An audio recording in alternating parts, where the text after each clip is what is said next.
আসসালামু আলাইকুম সবাইকে। আজকের ব্লগে আপনাদের নিয়ে এসেছি রাজশাহী রেশম কারখানায়।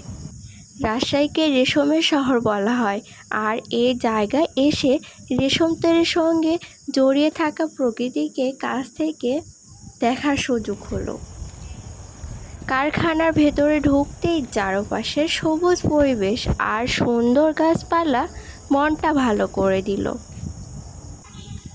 একদিকে সবুজ প্রকৃতি, অন্যদিকে রেশম চাষের এই সুন্দর প্রক্রিয়া,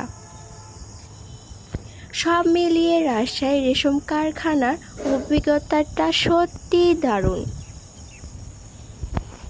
এখানে রেশম পোকার প্রধান খাবার তুঁত গাছের পাতা। সেই তুঁত গাছের সবুজ পাতাগুলো দেখলাম খুব কাছ থেকে।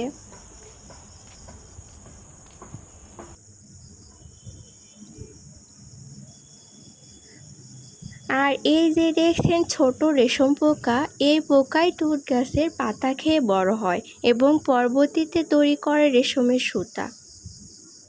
আজকের ব্লগ এখানে শেষ করছি। ধন্যবাদ